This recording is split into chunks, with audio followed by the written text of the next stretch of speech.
tel qu'on me voit autour du navire. Quand, traversant un bout de prairie, la Providence m'assembla avec dame cigogne de longs pieds, clapant bon bec, et messire renard au museau effilé et fendu, l'œil brillant. Ce vizir força son talent.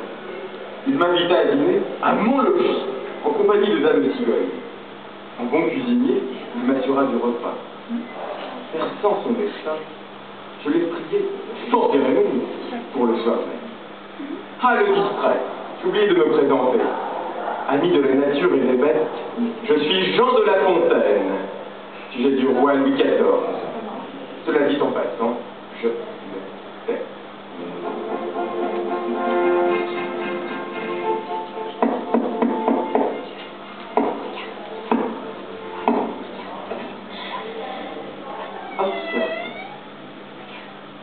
Des respectueux hommages, vous aussi.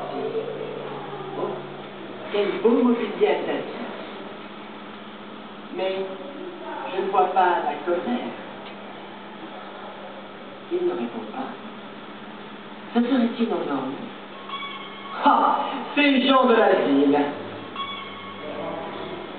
Salut, commère, que vous avez grand et beau bec. Bonsoir, père. Monseigneur, la troupe s'est assoupie. L'air pur de nos forêts a dû... Profitons de ces lieux et sur l'air, jouissons de ma besogne. Sans autre frais, dînons sur cette table. Venez, prenez place. Après tout, c'est vous l'auteur du régal.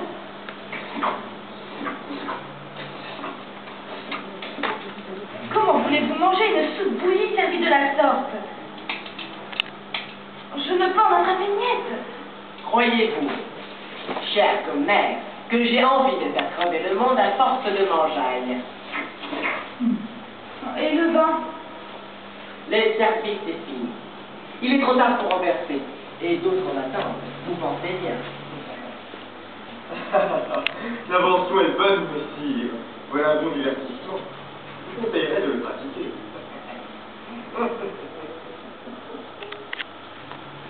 Monseigneur, cette leçon veut bien un souper raffiné. À mon tour, je prie Messire Renard de dîner en votre logis demain à la maison. Volontiers. J'ai pas l'appétit. Et avec mes amis, je ne fais point cérémonie. Mais dommage.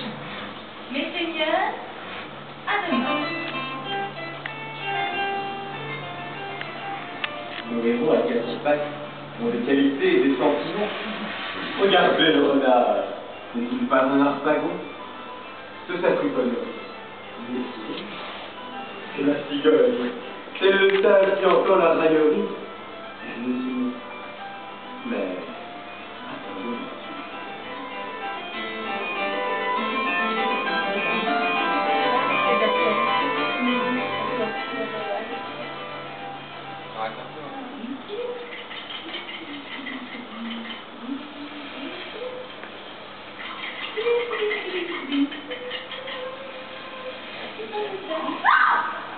Mon Dieu, ça va débile.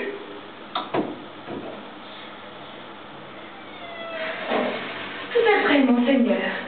Et je pense qu'à cette heure, nous allons bien. À bon avis, soyez-en sûrs. Ouf! J'ai couru pour un câlin. Oh, notre roi le lion est beau, mais vous l'êtes davantage. Et votre queue convient au phénix de ses doigts. Je m'incline devant tant de charme. Dame cigogne sait bien recevoir ses amis. Humiez cette odeur succulente. C'est une choucroute. Ce nez est digne des plus grands. Et j'en connais qui en pleureraient de jalousie. Je me réjouis du festin qui vous attend. Vous ne soupez point en notre compagnie? Plus tard, j'ai quelques adresses pour moi, et je vous sens en impatient. C'est servi, messire. Ah, digne de l'Olympe. Vous voyez juste, ces vases sont dignes de la table des dieux. Bon appétit.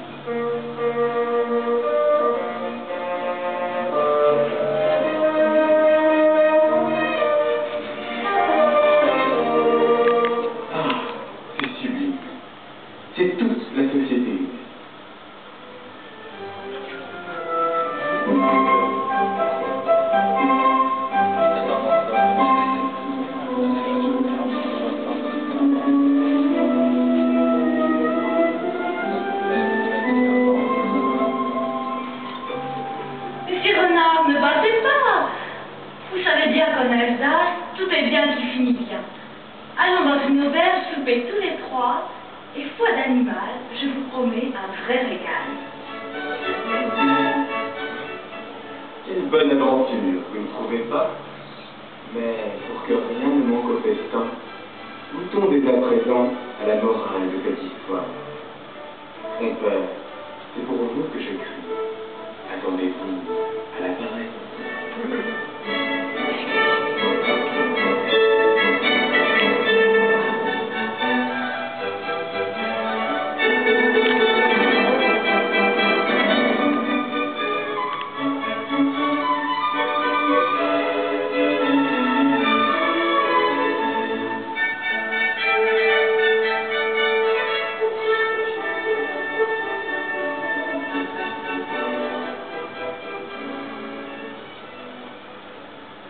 Le renard et la cigogne. Compère renard se mit un jour en frais et retint à dîner commère la cigogne. Le régal fut petit et sans beaucoup d'apprêt. Le galant, pour toute besogne, avait un brouet clair. Il vivait chichonné. Ce brouet fut par lui servi sur une assiette. La cigogne au bec n'en put attraper net, et le drôle eut la fait le tout en un moment. Pour se venger de cette tromperie, à quelque temps de là, la cigogne le prit. Volontiers, lui dit-il, car avec mes amis, je ne fais point cérémonie. Alors dit, il courut au logis de la cigogne son hôtesse, loua très fort sa politesse, trouva le dîner cuit à point. Bon appétit surtout. Renard n'en manque point. Il se réjouissait à l'odeur de la viande, mise en menus morceaux et qu'il croyait friande. On servit pour l'embarrasser en aval d'un long col et d'étroites embouchures. Le bec de la cigogne y pouvait bien passer, mais le museau du cire était d'autres mesures.